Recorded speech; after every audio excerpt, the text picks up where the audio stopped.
Here I have my Kenwood cassette deck once again. I've taken off the cover of the A cassette deck. You can see there's the cover, and it also says the brand and the type on there.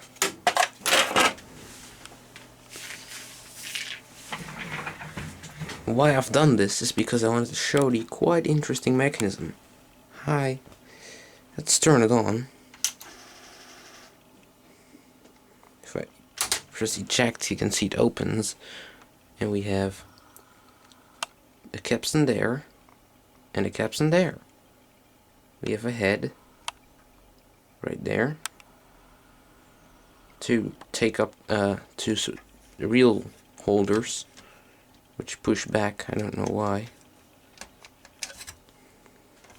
We also have two pinch rollers. There's one down there, and there's one down there.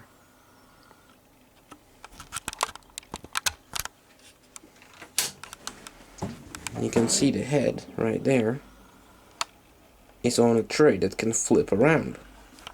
So if I just put in this tape here,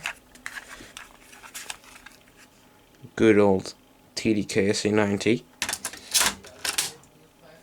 it clicks in place, and if I press forward, you can see the head moves up to the tape, and the tape starts playing.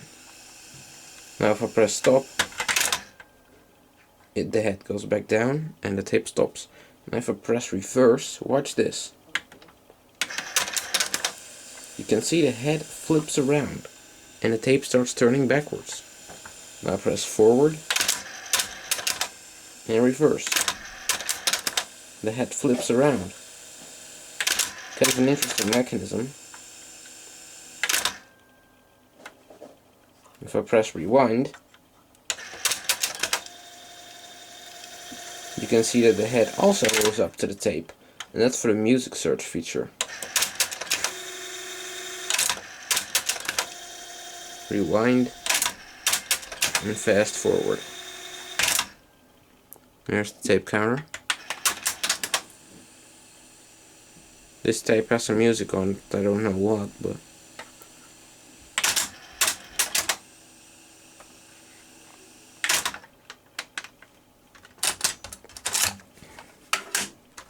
and why this is because in the deck that can also record, we have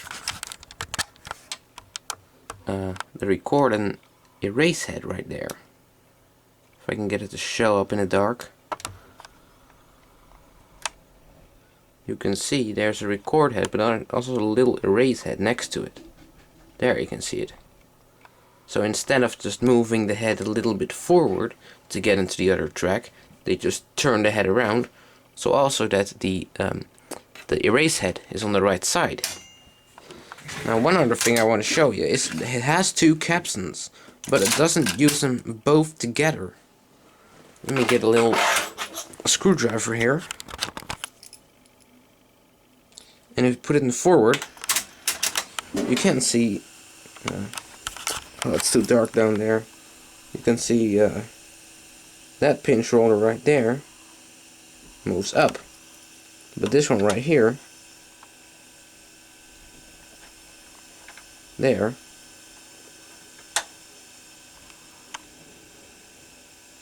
that one doesn't move up.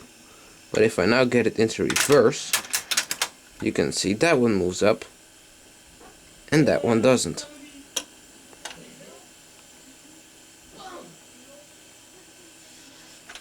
I can manually push it against the tape, but that may damage the recorder. I won't do that.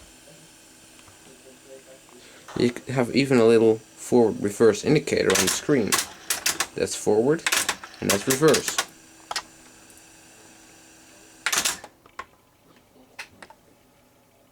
So now let's turn this thing off.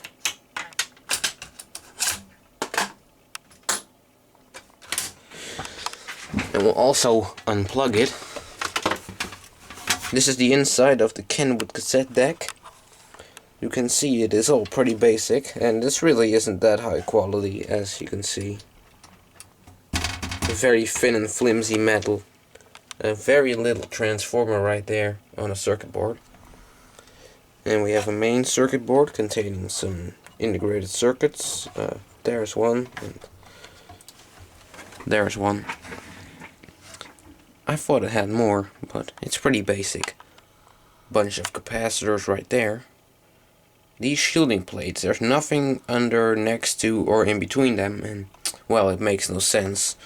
There's a little relay. I think that's for the record playback, because you can hear it click when you put it back into record mode. We can take a look on the mechanism, move this cable away, and as you can see, this deck was made on 24 April of 1998. It's quite a simple mechanism. You have the motor right there, which drives these two, well, flywheels. They are made out of plastic, so not really flywheels. These drive the two capstans via this belt here, which just runs the two things together. And then there's this flywheel, which is also run by a belt, which just runs a couple of gears down there to turn a white wheel down there, for which selects all the functions. Also, here on the side there's a solenoid, which controls some of the functions. Down there we have the circuit board where the display and the controls sit on. It's connected to the circuit board via this big cable. There's the mechanism for deck A. Here we have the power supply with the transformer. And well, that's pretty much it for the inside. There's another integrated circuit right there. Maybe that's why the shielding is there. We'll take a look on the back side. We of course have the power cord right there.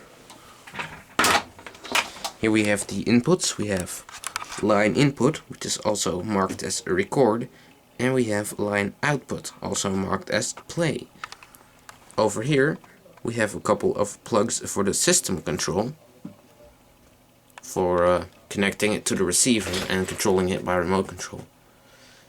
There we have the sign. It says Kenwood KXF-W4010 stereo cassette deck, AC 230 volts, 30 watts, and Kenwood Corporation, made in China. And here it says something about the Dolby and the HX Pro and the something it has right there. HX Pro, originated by Bang & Olufsen. Electric shock. Do not open. And of course, there it has the serial number. So that's it for the inside of the Kenwood cassette deck. Hope you enjoyed it.